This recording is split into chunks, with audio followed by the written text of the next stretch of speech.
So I think having talked about community-led planning as a concept and bringing us through to the idea of community safety groups, the next thing I'd want to talk about is what that means for us as the New South Wales State Emergency Service. When I started to talk... Can I say? Yeah? What does this mean for the State Emergency Service? Not what do I want? Yeah.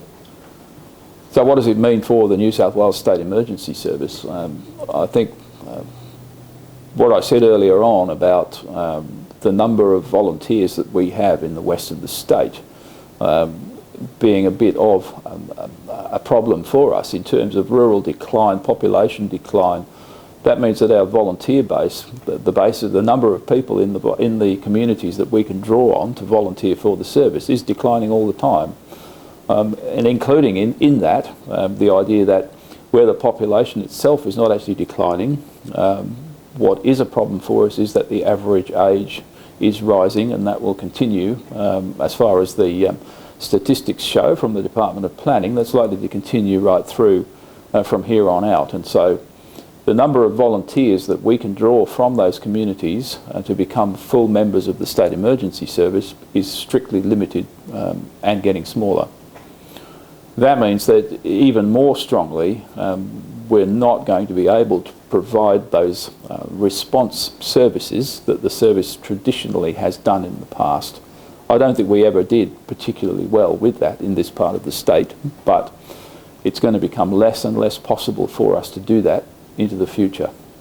That's not to say that we should ignore those communities who are out there. There are still people there, and they still are vulnerable in various ways.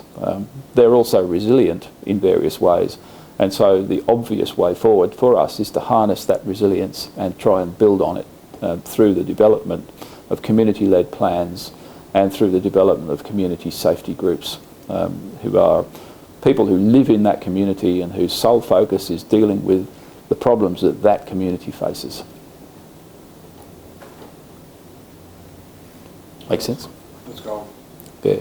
What else were we talking about earlier on that... the resources required, the setup, how you see it, you know, like from the kit going in, the DO, maybe explain that, you know, from identifying the hazards, sending in the team, getting the process up, getting the exercise, and then the resources are from the big white shed to whatever. Okay. All right. So the first thing about community-led planning and development of community safety groups is that it forms an integral part of the region's capability planning. These groups out there are a part of our capability in terms of keeping that community safe. So what do we need to do in order to create one of these and get it off the ground and make it work? Well, the first thing is that it is community-led, which means that the community itself is doing the work. So from our point of view, as the State Emergency Service, our job is to facilitate, not to actually go in there and tell them how to do it, but to go in there and just gently facilitate to keep them on track so that they can achieve the outcomes that they need to achieve locally themselves. It's a facilitation role. In order to do that, we've got to build a relationship with them in the first place, which takes a little bit of time. They need to see someone from the service in Orange, someone that they can get on with, that can actually go in there and not start dictating to them and telling them how to run the show. Someone who's got those facilitation skills. Now, that is the role of our community engagement coordinators. And at the moment, we're very, very under-resourced in that regard. In this region, for example, we have one who is shared with another region, and so the amount of time that can be spent on developing these things throughout this part of the world is nowhere near as much as it really needs to be. Having got that resource, then it's an investment of time in working with the communities as they work through the process to take themselves to the point where they have a workable plan in their community. We can provide things like facilitation to keep them on track. We can provide administrative assistance, that sort of thing. We can provide them with technical information drawn from flood studies, various other intelligence sources that we have at our disposal. But really it comes down to the community to do that stuff themselves. It's really an investment in time from a full-time staff member a lot of the time. But I would also say that it's very important for us as an organisation that our volunteer members, who are after all more than 90% of our workforce, are actually involved in this stuff.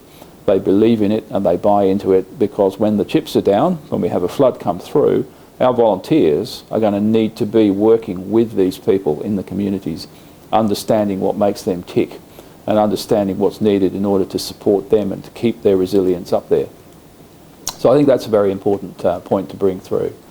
The actual investment in terms of developing these things is probably less than trying to develop a response capability in this part of the world. Economically, it makes sense. It's a very smart thing to be doing. So, do you want to check the video and just see what that did? I think we'll take a pause. Yeah. If you can